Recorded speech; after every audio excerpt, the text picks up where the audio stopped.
Olá, vamos então continuar a nossa aula sobre ontogenia de linfócitos. Relembrando mais uma vez, as aulas elas não estão com uma frequência semanal em função de que algumas delas vão ser retomadas, não com a mesma profundidade do que se daria na forma presencial, mas algumas delas vão ser retomadas essas aulas, porque a gente vai ter um novo calendário para o semestre. Mas é aconselhável, como eu já disse anteriormente, que vocês continuem assistindo às aulas, que vocês continuem lendo os materiais, fazendo os exercícios, assistindo os vídeos, utilizando a parte de imunologia social, porque isso vai ajudar vocês para os estudos quando a disciplina realmente começar de uma forma oficial, né? Vai facilitar bastante. Então vamos falar hoje sobre um assunto um pouco complexo, um dos mais longos, eu acho, que eu falei do que eu já dei até agora. E ele é basicamente um divisor de águas, né? Onde quando a gente começa a aplicar a imunologia, e quando a gente começa da imunologia bem básica e da imunologia mais aplicada. Esse assunto é o desenvolvimento, na verdade, de linfócitos T. Então, os linfócitos T, eles são as células que atacam, que eles, na verdade, modulam respostas contra antígenos diferentes. E a gente tem células T, a gente já nasce com células T para quase tudo que existe na natureza. Entretanto, quando a gente diz quase tudo, a gente coloca nesse quase tudo os nossos antígenos também. Então é preciso que o nosso sistema imunológico reduza essa diversidade de linfócitos T que tem. Quando eu estou dizendo reduzir diversidade, é diminuir células T autorreativas, por exemplo, ou células T que não vão servir para nada, que não têm função nenhuma. Para fazer esse processo, né, o nosso sistema imunológico faz o que se chama de ontogenia de linfócitos T. Na outra aula a gente viu a ontogenia de linfócitos B. A ontogenia de linfócitos B é muito semelhante à ontogenia de T. Entretanto, com algumas características específicas delas. A primeira delas é que a ontogenia, o desenvolvimento mesmo dos linfócitos T acontece no timo, ao passo que os desenvolvimentos dos linfócitos B acontecem na medula óssea. Esse desenvolvimento de linfócitos T no timo, a gente dá o nome de processo de seleção, que vai passar por seleções positivas e seleções negativas, até que as células extremamente capazes e extremamente funcionais possam ser liberadas para a circulação. Nesse processo, aproximadamente 95 a 98% das células que entram no timo, elas não conseguem terminar o seu processo de ontogenia, ou ter sucesso nesse processo, justamente porque elas não são consideradas células boas para o sistema imunológico para estarem circulando. Então, de uma forma geral, vamos ver o timo. Então, o timo, ele fica na região, chama-se na região mediastinal.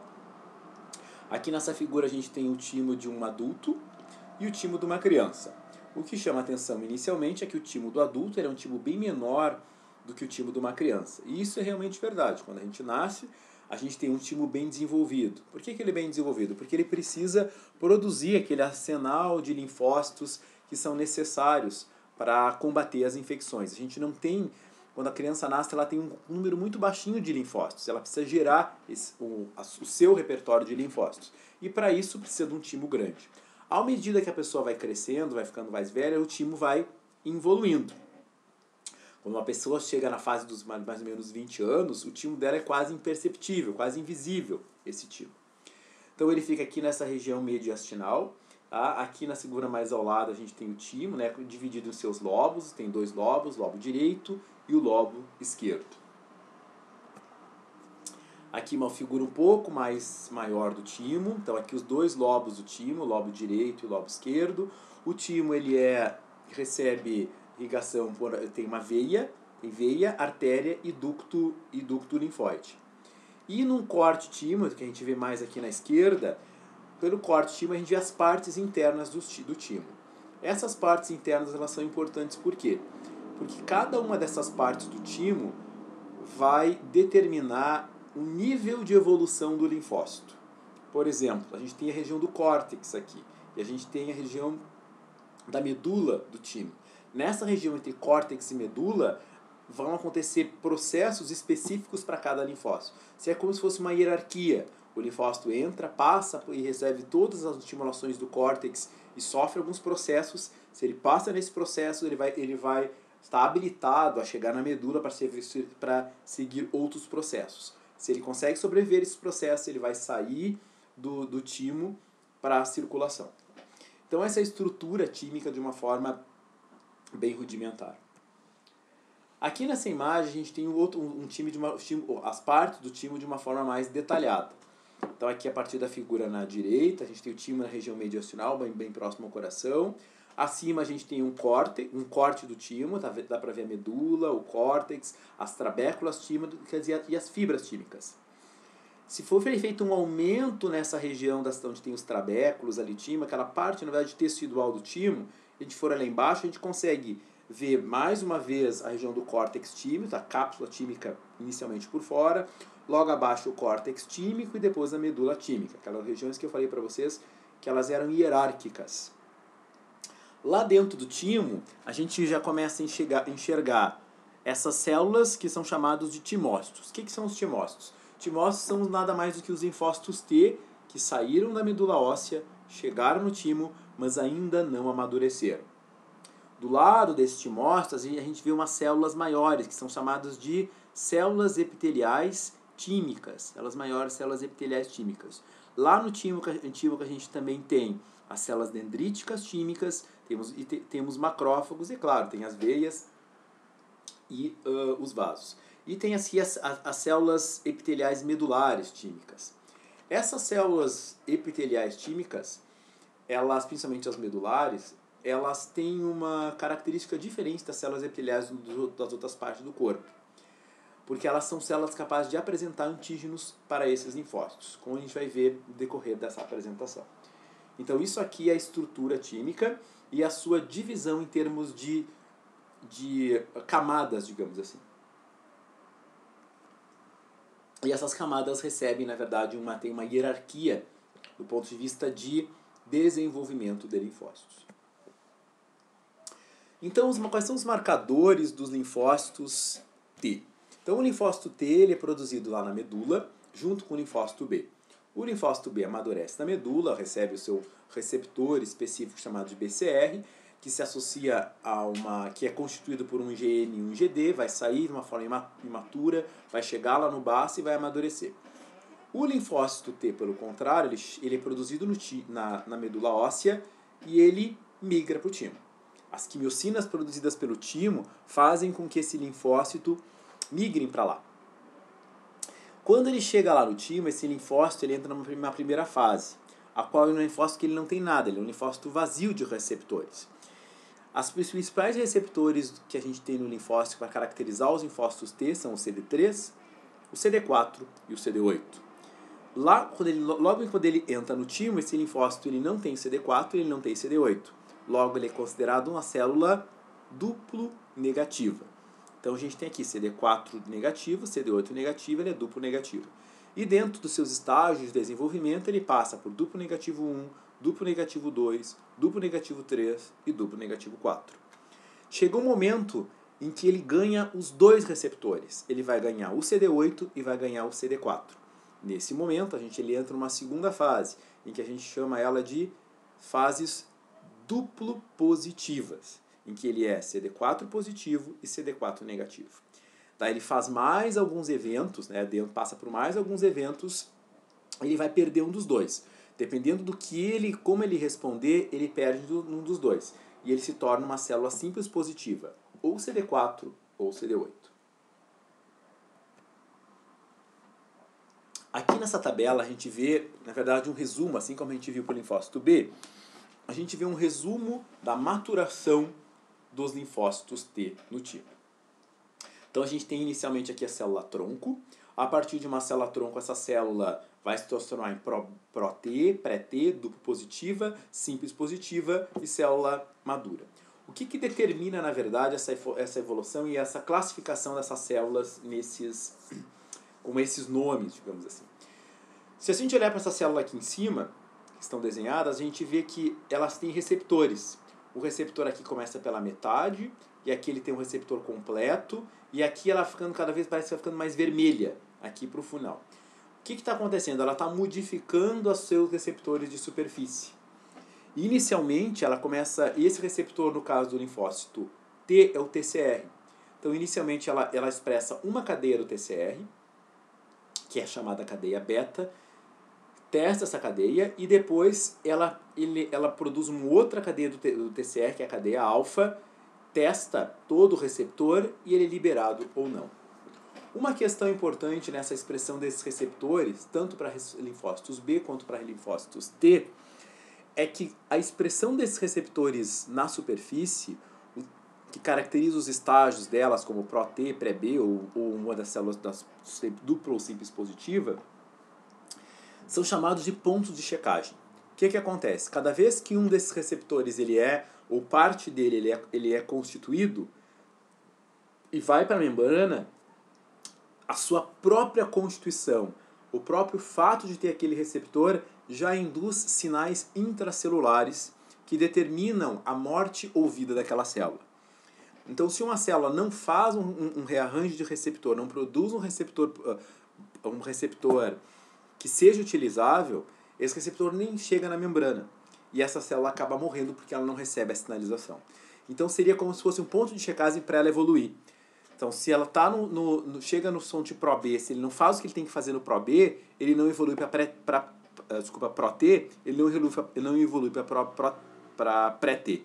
Se ele não faz direitinho, se ele não faz o receptor correto no Pré-T, ele não evolui para dupla positiva. E assim por diante.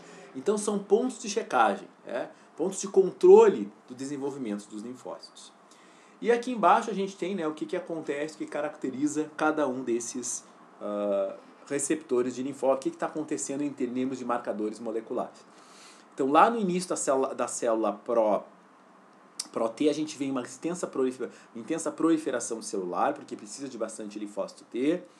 O que mais que a gente tem ali naquela fase? Nesse momento a gente não tem recombinação nenhuma nesse processo. Então é uma célula que basicamente, antes do estágio Pro-T, ela basicamente se prolifera.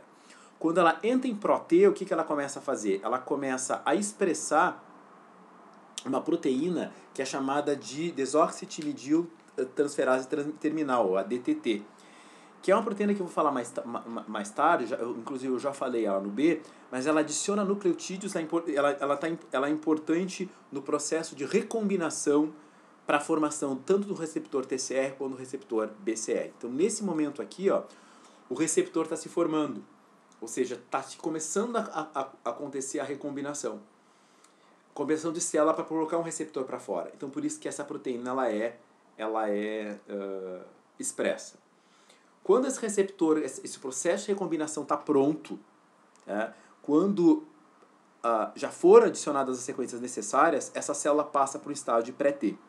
Nesses estágios de pré-T, a gente continua com alguma recombinação, só que aqui, nesse estágio pró-T, a recombinação é beta. No estágio de pré-T, a recombinação é alfa. A recombinação é alfa. Então, no pró-T é beta, e no pré-T é alfa. Quando ele tem o receptor de beta pronto, esse receptor dispara um sinal para que não ocorra mais recombinação no receptor beta. E só quem pode recombinar a partir daí é o receptor alfa. E como eu disse para vocês, é uma hierarquia. E aí ele é chamado de pré-T. E está lá o receptor beta, lá na superfície. Quando o receptor alfa é pronto, nessa fase de pré-T, aí todo o TCR sai para fora e ela se torna uma célula duplo positiva. Então aqui, nesse momento aqui no início, com relação à expressão do TCR, a gente tem no início nenhuma expressão, depois somente lá no pré-T a gente expressão do TCR, pré-T que é só um beta, e depois lá no duplo positivo, olha aqui, o TCR de membrana é um alfa-beta porque ele já está completo. Aí tem os marcadores de superfície, que são aqueles CDs que eu falei para vocês. E quando essa célula está pronta, ela tem já o seu receptor alfa-beta na superfície, ela vai passar por processo de seleção positiva e seleção negativa de reconhecimento de antígeno, sendo classificada como uma célula T imatura e no final uma célula T madura. Então aqui a gente tem os locais onde ela se encontra, onde acontecem esses processos. Na medula óssea produção E essas células pró-T, esses estágios pró-T, pré-T, duplo positivo e simples positiva, até chegar uma célula madura no timo e depois ela vai para a periferia. Bom, dentro dessas etapas e considerando os estágios duplo negativo e duplo positivo dos linfócitos T no timo, a gente tem essa diferenciação. Então está aqui o precursor, célula T, e por que tem o nome de NK ali? Porque as células NK, na verdade, elas são irmãs do linfócito T. Elas são geradas na medula óssea, elas deveriam ir para o timo. Entretanto, seria como se essa célula NK escapasse do processo de seleção química. Então a célula NK ela não evolui para o processo de seleção química, sai daquele processo e vai executar suas funções como uma célula natural killer. O que ela faz isso? O que ela ganha com isso? Que ela ganha que a maioria das células NK elas não morrem nesse processo. Ela seria uma célula que está em processo adiantado. Mas o que ela perde é que ela não se torna um linfócito específico. Ela não é capaz de gerar memória. No momento que ela não passa por aqui, o sistema imunológico não deixa com que ela se torne uma célula adaptativa, um linfócito do sistema adaptativo que gere memória imunológica. Somente os linfócitos que passaram por isso aqui, por essa escola, digamos aqui, esse órgão de educação, é que podem fazer o processo de memória e reconhecimento específico de antígeno. Então a gente tem aqui os estados duplo negativo, 1, 2, 3 e 4. Né? Nesse estágio a gente tem basicamente o rearranjo de cadeia beta.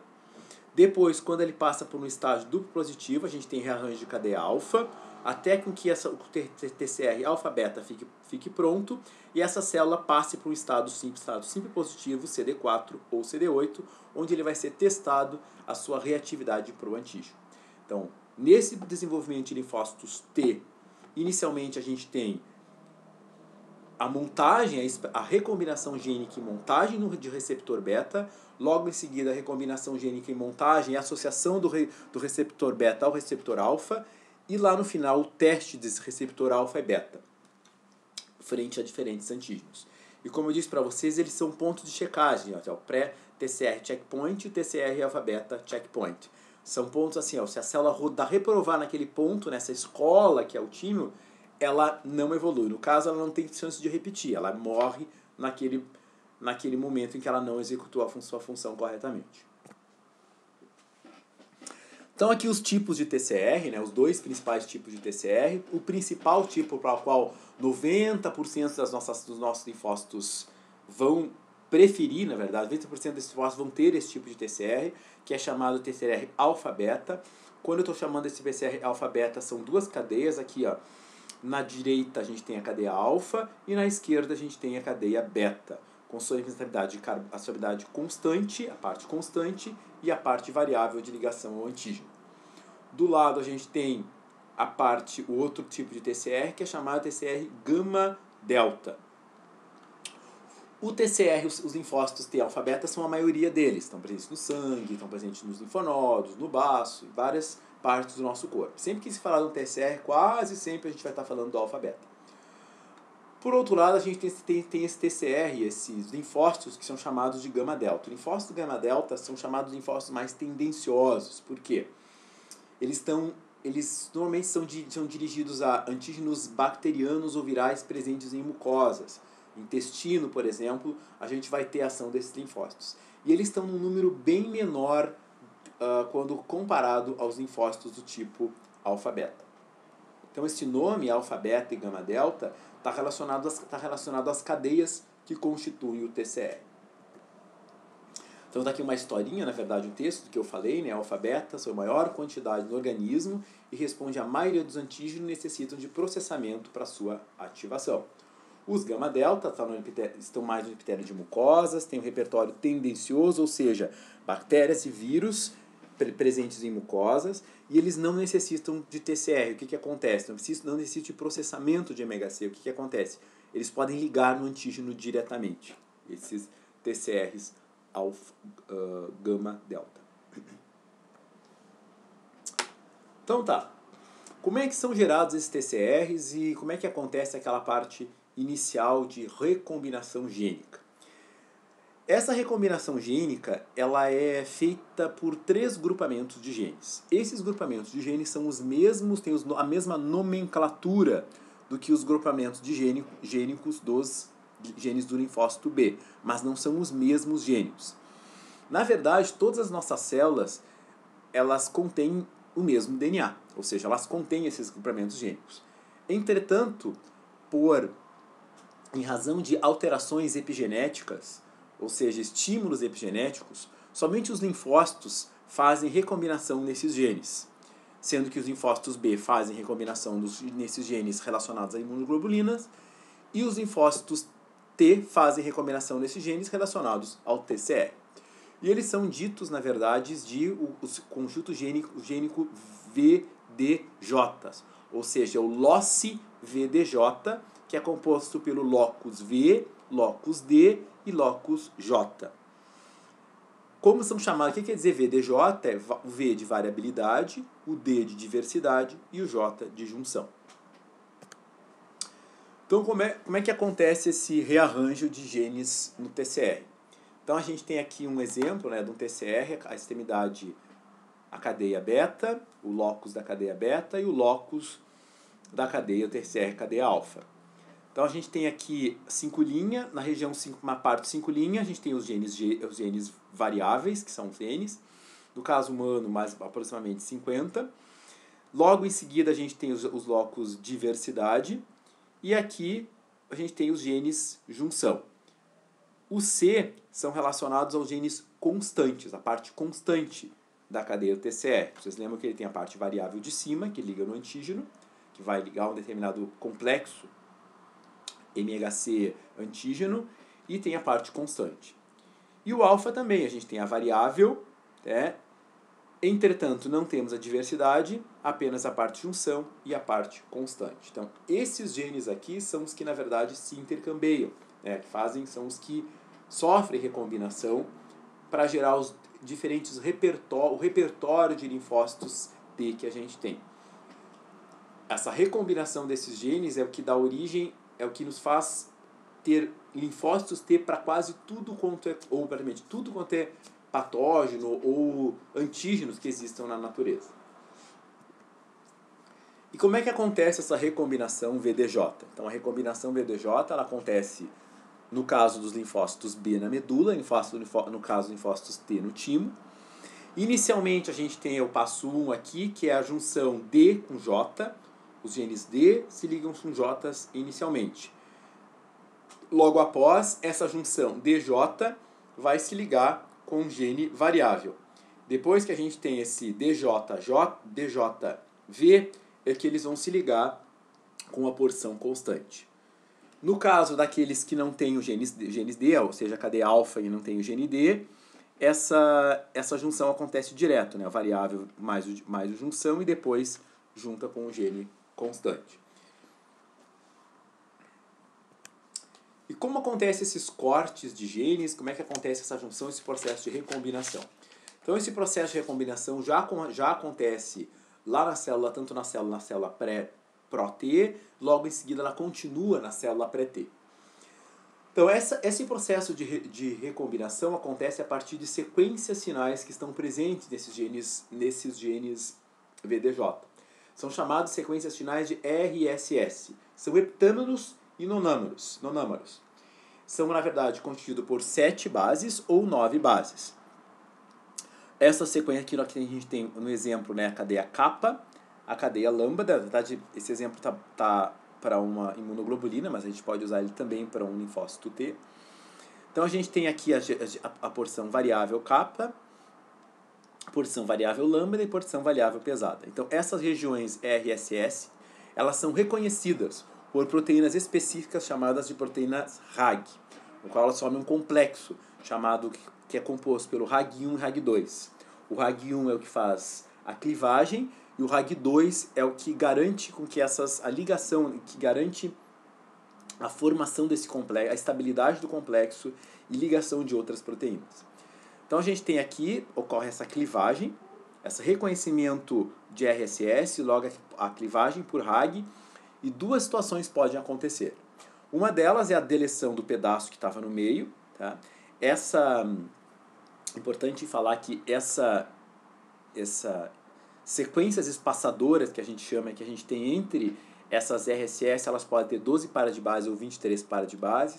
A de 12 pares de base, ela formaria uma volta na hélice de DNA, e a de 23 pares de base, aproximadamente 2 voltas na hélice de DNA.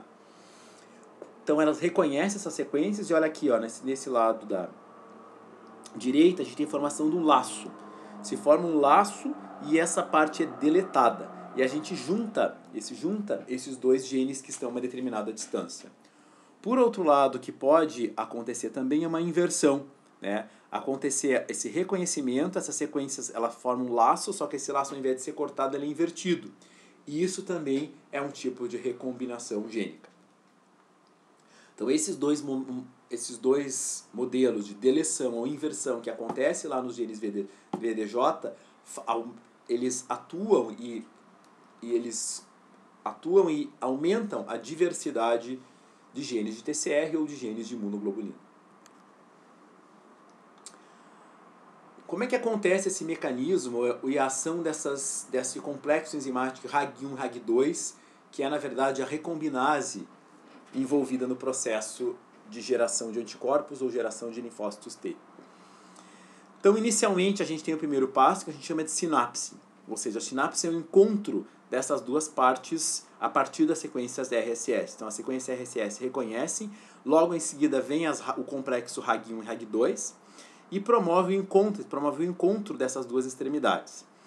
Depois disso, a gente tem essa clivagem, e nessa clivagem, quem cliva é a RAG1, aqui está a alça, que é descartada, né, que sai fora, que tem genes que são, junto com os espaçadores, tem outros genes. Aqui, nessa região aqui, que clivou, forma o que se chama de grampos. Grampos para quê? Porque precisa de uma certa estabilidade quando esse processo está acontecendo. E se formam os grampos, só que esses grampos precisam ser abertos. Eles são fechados, depois abertos. Tá? Então, esse grampo, no momento que ele é aberto por uma enzima que é chamada de enzima Artemis. Então, a enzima Artemis, ela cliva. Só que assim, ó, a clivagem dela, isso aí são dois lacinhos. Ela não necessariamente cliva em 2 pontos específicos. A Artemis pode clivar em diferentes pontos. E no momento em que ela cliva em diferentes pontos, ela vai formar sequências que têm tamanhos diferentes. Uma maior e outra menor. E o pedaço menor precisa ser complementado com nucleotídeos. Para fazer essa complementação de nucleotídeos, vem outras enzimas que colocam nucleotídeos ali. E esse colocar nucleotídeos faz com que essa sequência se torne mais diferente ainda. Isso a gente dá o nome de adição de nucleotídeos em P, que é ali nucleotídeos P. Por outro lado, vem ainda, para complementar essa parte, a enzima que eu falei para vocês, que é a enzima DTT, lá no início que eu falei para vocês. Então, essa enzima, ela não precisa de uma fita molde para colocar, e ela coloca nucleotídeos do nada. E ela aumenta mais ainda a diversidade que está acontecendo. Então, seria mais ou menos isso. Tá? Aqui a gente tem os grampos, tá? Os 2 grampos que foram proporcionados pelas RAGs. Nesses grampos ocorre a clivagem pela enzima Artemis, e aqui ocorreu a clivagem. Então, tem um pedaço aqui na direita, tem um pedaço, TCGA, esse TCGA precisa ser complementado.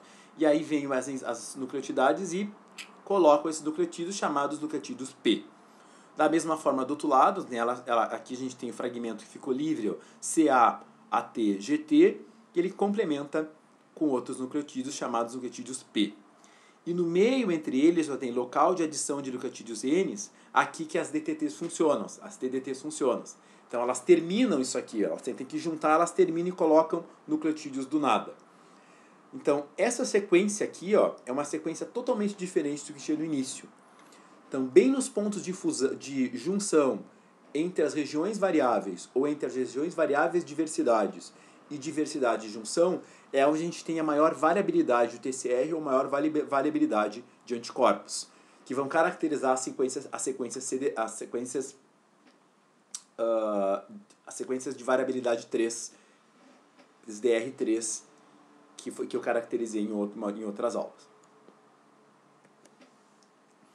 Bom, a partir desse processo, então vai se formando, a partir da recombinação, vai se formando o TCR, se forma inicialmente o TCR, a cadeia beta, e logo em seguida a cadeia alfa.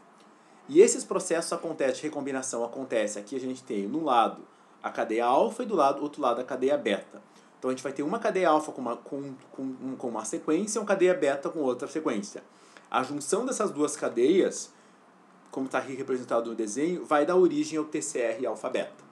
Tá? Então você vê que ele está todo colorido, a parte que está mais homogênea é a parte azul, que é a parte constante, que não sofre alterações, mas as partes de cima, a variável, tem várias alterações, que são promovidas, que tem recombinações relacionadas à própria recombinação, que é do sistema, recombinações também ligadas à junção dessas formas, né? Então a gente tem uma recombinação, uma análise, uma variabilidade própria diversidade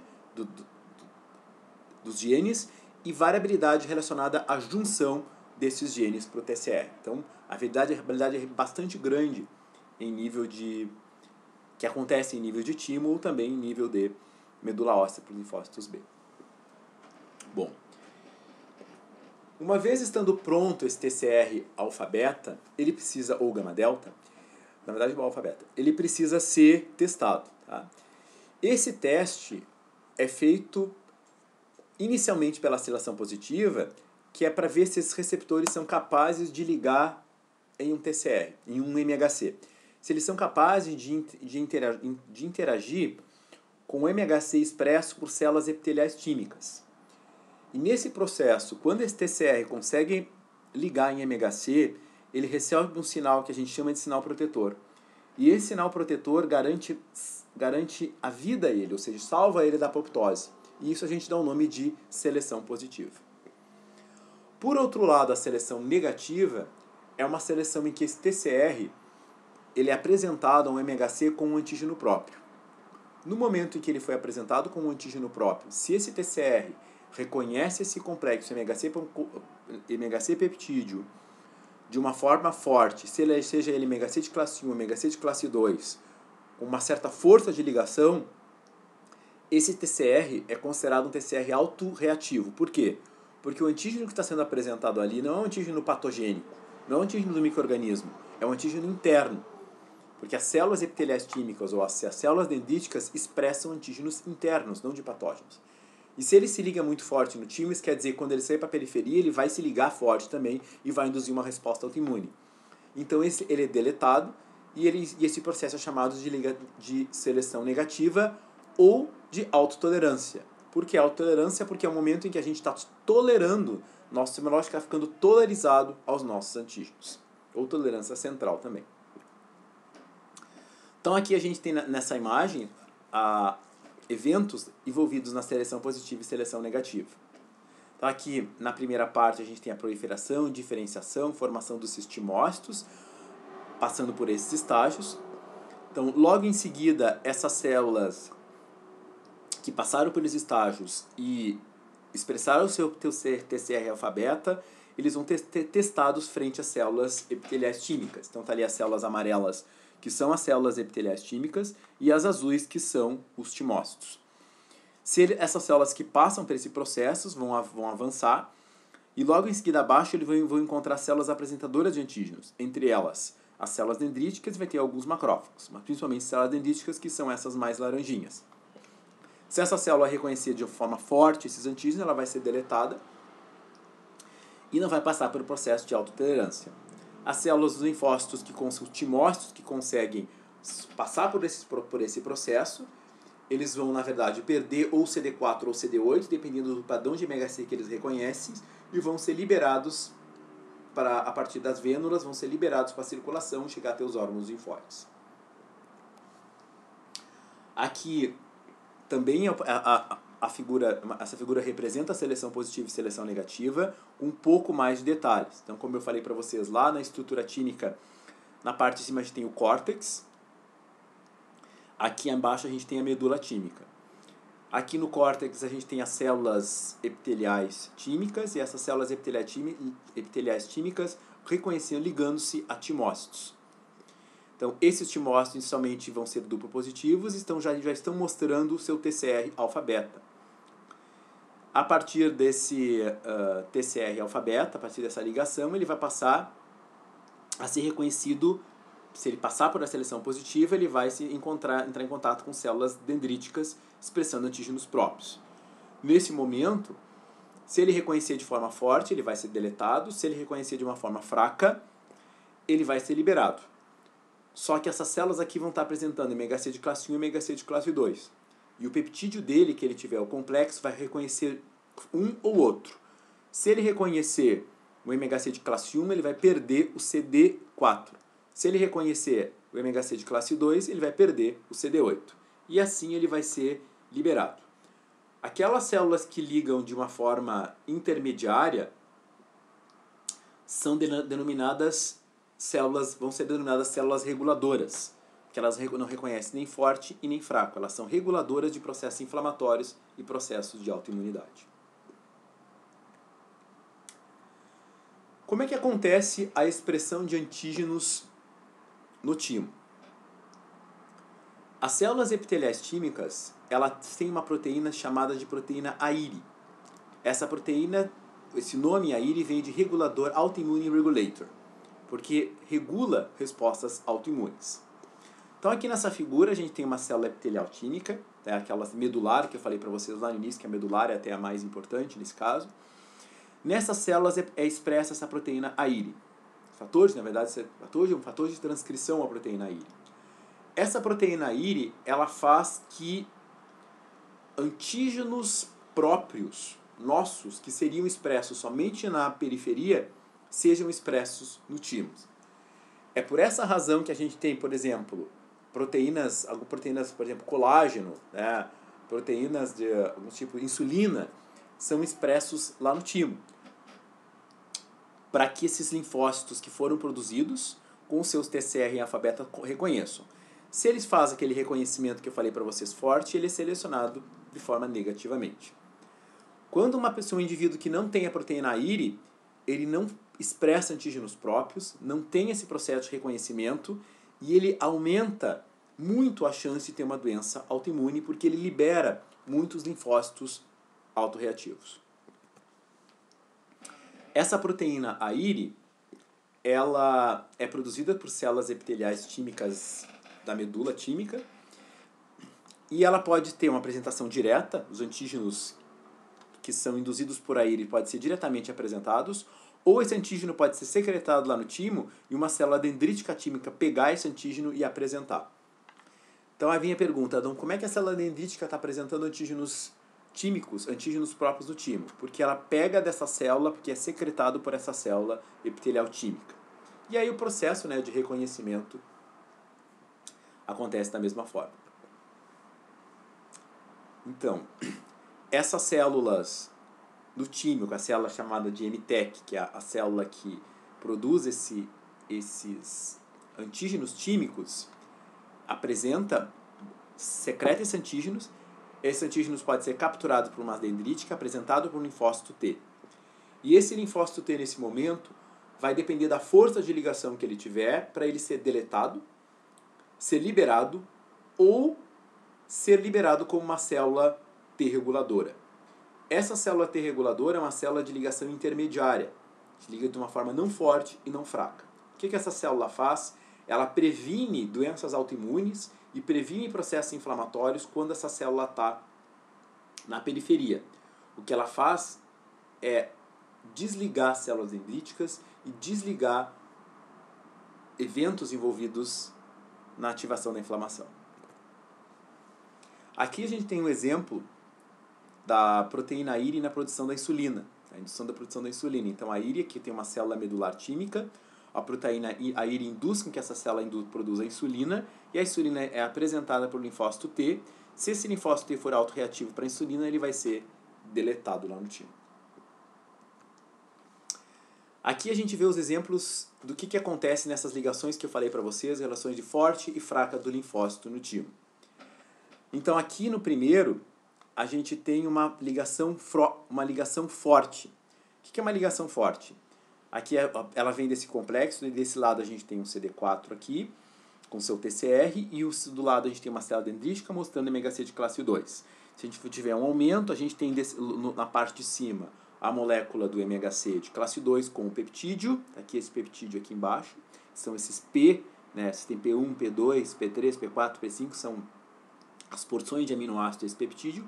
E embaixo a gente tem os TCRs, as partes variável alfa beta do TCR. Se a gente olhar na parte interna, a gente vê 1, 2, 3, 4, 5, 1, 2, 3, 4, 5, 6, 7, 8, 9 interações entre peptídeo e MHC aqui, TCR, peptídeo e MHC, o que determinou a seleção negativa desse linfócito. No de baixo, a gente tem 1, 2, 3, 4, 5 interações. Essas 5 interações determinaram uma ligação fraca. Aqui embaixo, a gente tem uma ligação intermediária, porque ela tem 1, 2, 3, 4, 5, 6. Essa ligação intermediária determinou que essa célula se transformasse num linfócito T regulador. Esse de cima foi um linfócito liberado para ser um linfócito que vai se ativar na periferia. Então a gente tem esses 3 níveis de interação entre células, na verdade, na ligação MHC, TCR e peptídeo. A forte, a intermediária e a fraca. Que ela está relacionada à quantidade, à ligação entre esses aminoácidos.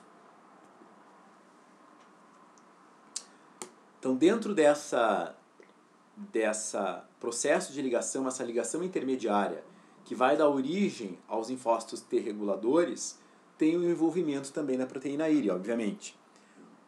Se o indivíduo, quando ele é positivo para a proteína IRI, vai expressar o antígeno próprio. A partir da expressão do antígeno próprio, ele vai determinar, vai conseguir localizar essas células que têm ligação intermediária e vai liberar para o processo, que é esse lado aqui, o azul, a célula T reguladora, que vai sempre estar envolvida no processo e não permitir que uma doença autoimune aconteça. Por outro lado, o indivíduo que não tem, que ele é um nocaute, que esses 2 mini nocaute para a proteína IRI, ele não vai produzir isso. Logo, o linfócito T regulador não vai ser gerado lá naquele processo, porque ele não viu antígenos, ele vai ser liberado apenas como antígeno próprio, vai ser liberado como uma célula T convencional, e aí a gente tem a instalação de uma doença autoimune. Daí você está perguntando, mas é sempre assim que acontece a doença autoimune? Não, a doença autoimune ela acontece porque esses linfócitos são gerados, mas eles são mantidos por algum momento, até o momento da vida. Em alguma situação, essa quebra de manutenção, ocorre uma quebra de manutenção e esse linfócito induz uma doença autoimune. Então aqui é um resumo dessa apresentação de antígenos que eu falei para vocês que acontece no timo. Então a gente tem aqui a célula dendrítica tímica apresentando antígeno quando ela é fraco, a gente tem a célula T convencional. Quando ela é intermediária, essa célula T vai se transformar numa célula T reguladora. Quando ela é uma forma forte, ela vai sofrer seleção negativa, ela vai ser deletada lá no timo. Tudo na dependência de antígenos próprios, que está relacionado com a proteína IRI. E tudo vem, na verdade, da expressão desse TCR, vem de todos os rearranjos gênicos que aconteceram. Então, como é que acontece a dinâmica da vida desses linfócitos T na dependência do seu MHC-TCR? Então, aqui a gente tem uma célula T com alta força de ligação, né? Célula T com baixa força de ligação, ou seja, que ela não produz um TCR efetivo para ligação, ela vai ser negligenciada, não vai receber nenhum sinal protetor, aqui embaixo, bem na direita, e vai acabar morrendo. Se ela passa desse processo, é uma célula T virgem, que vai depois convencional, que vai ser ativada ou não. Quando ela está numa ligação intermediária, ela vai se transformar na célula T reguladora, e se a regulação for muito forte, ela também vai ser removida por seleção negativa. Então, dentro desse processo tímico, o que a gente tem? Desenvolvimento de vários clones de linfócitos T, que cada uma dessas cores representa um clone. Esses clones de linfócitos T reconhecem cada um deles um complexo de MHC peptídeo. Para gerar esses determinados clones, nesse processo de seleção negativa e seleção positiva, aproximadamente 3, um pouco mais de 3, às vezes 3, 4, 5% conseguem chegar ao final, a maioria deles morre. E a maioria deles, boa parte deles, morre por essa negligência, ou seja, não conseguem fazer um rearranjo produtivo. Muitos dos TCR que são feitos ali não geram uma proteína, e uma parte, em torno de 7 a 10%, morrem por seleção negativa mesmo. E aqui nessa figura é o resumo, né, de todos esses, tanto da ontogenia de linfócitos B, que está na direita, ontogenia de linfócitos B, célula Pro-B, depois pré-T, a geração do anticorpo de superfície, que é o BCR, que tem envolvimento de RAG também, e aqui até a geração dos linfócitos B.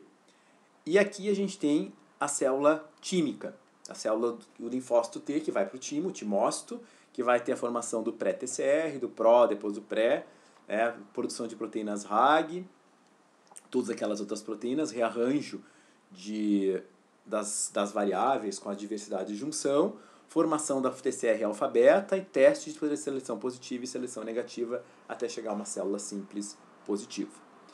Então isso é o que a gente tem para a ontogenia dos linfócitos B e a ontogenia dos linfócitos T. A partir daí, quando esses linfócitos estão gerados, eles vão para a periferia e vão esperar, na verdade, os momentos de encontro com o antígeno para sofrer o processo de ativação. Então, mais uma vez, oriento vocês a lerem os capítulos no ABAS e realizar os exercícios do Imune em Foco, assim como assistir os vídeos e as outras atividades.